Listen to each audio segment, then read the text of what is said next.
আসসালামু আলাইকুম। অনেকদিন হলো দেশের বাইরে আছি, মনটা অনেক খারাপ। গত এপিসোডে তো আমি বলেছিলাম মেলা মেলা মেলা। আজকের এপিসোডে থাকবে আমার বাংলাদেশের 64টি জেলা।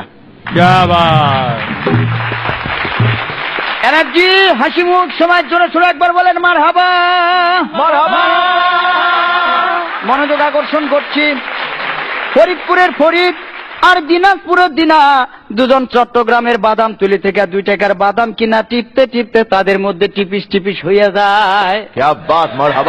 এরা দুজন সিলেটের বিয়ানী বাজার গিয়া চিন্তা করে দুজনের বিয়া করবে। এই বিয়া উপলক্ষে মৌলভী বাজারের মৌলভী, মুন্সিগঞ্জের মুন্সি আর মহিলাদের পক্ষ থেকে নোয়াখালীর বেগমগঞ্জের বেগম সাহেবেরা দাওয়াত করছে। মারহাবা মারহাবা। এদিকে ফরিদপুরের ফরিদের কিছুই নাই, তবে ফেনীর ছাগল নাই। আর 2টা ছাগল ছাড়া কি ছাড়া ছাগল। এরপরে চলাফেরা ছিল চাপাই নবাবগঞ্জের নবাবের মতো। একবার জোরে সোরে বলেন কিসের মতো? কিসের মতন? নবাবের মতো। টাঙ্গাইল থেকে একখান তাঁতের শাড়ি, যশোর বেনাপোল থেকে বেনারসি, রংপুর থেকে রং আর আলতা দিকি থেকে আলতাইনা, দিনাজপুরের দিনারে বিয়া করে ফেলাইছে। মারহাবা।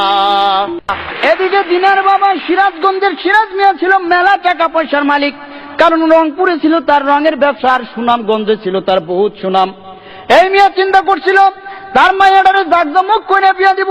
যেমন মাগুরা জেলা থেকে মাগুর মাছ, সাতক্ষীরা জেলা থেকে 7 মণ দুধ আইনা, কুড়িগ্রাম জেলা থেকে 20টা খাসি, গাইবান্ধা জেলা থেকে কমসে কম 1 ডজন গাই কিনা, বরিশাল থেকে বড়ি নাড়ু বানাইয়া, লালমনিরহাট জেলা থেকে লাল রঙের বেনারসি কিনা, খুলনার বাগের হাটের বাগের মতো একটা পোলার লগে তার মাইয়ার বিয়া দেবে।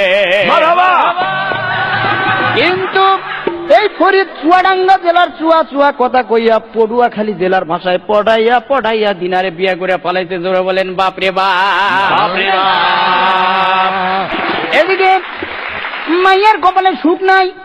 সিরাজ মিয়া পাবনায় গিয়া পড়লো ভাব নাই। নোয়াখালী আইসা চিন্তা করে খালি খালি কান্দে লাভ নাই, যাই ভোলা জেলায় গিয়া মনের দুঃখটা ভোলা যায় কিনা। ভোলা যাওয়ার পথে মাঝখানে বরিশালের ঝালুকাঠিতে আইসা মনের ঝালটা আরো বেশি বাইরে গেছে। জোরে বলেন হায় রে হায়। এই কথা তো আর ঢাকা শহরে ঢাকা থাকলো না, খবরের কাগজ পত্র পত্রিকা সব জায়গায় ছাপা হয়ে গেল।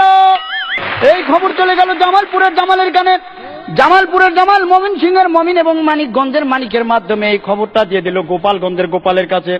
গোপালগঞ্জের গোপাল, নারায়ণগঞ্জের নারায়ণ, ব্রাহ্মণবাড়িয়ার ব্রাহ্মণ, শিবপুরের শিব, হরিপুরের হরি, মহাদেবপুরের মহাদেব, পাবনা রাধানগরের রাধা আর কৃষ্ণপুরের কৃষ্ণরে লইয়া হিন্দু ধর্মের প্রধান ঠাকুর গায়ে ঠাকুরের কাছে রওনা দিছে।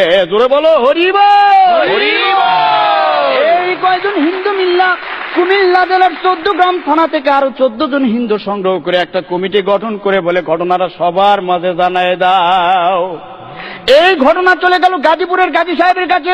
তিনি বললেন আমি এখন ব্যস্ত আছি, আপনারা টাঙ্গাইলের মির্জাপুরের মির্জা সাহেবের কাছে যান। মির্জাপুরের মির্জা বললেন আমার ছোট ছেলে নরসিংদীর নরাদম শেরপুর থেকে 1 সের চিনি চুরি করে বগুড়া সারিয়াকান্দি থানায় আসামিদের মধ্যে সারিবদ্ধভাবে দাঁড়ায় রয়েছে, আপনারা আপাতত হাজীগঞ্জের হাজী সাহেবের কাছে যান। হাজীগঞ্জের হাজী সাহেব বললেন ফরিদ আর দিনাতে বিয়েটা করছে, এটা শরীয়তপুরের শরীয়ত মোতাবেক ঠিক আছে কিনা? যদি ঠিক না থাকে তাহলে মেহেরপুর থেকে মেহের আলীর ডাইকা পাঠাও। কারে ডাইকা পাঠাবে? মেহের আলী।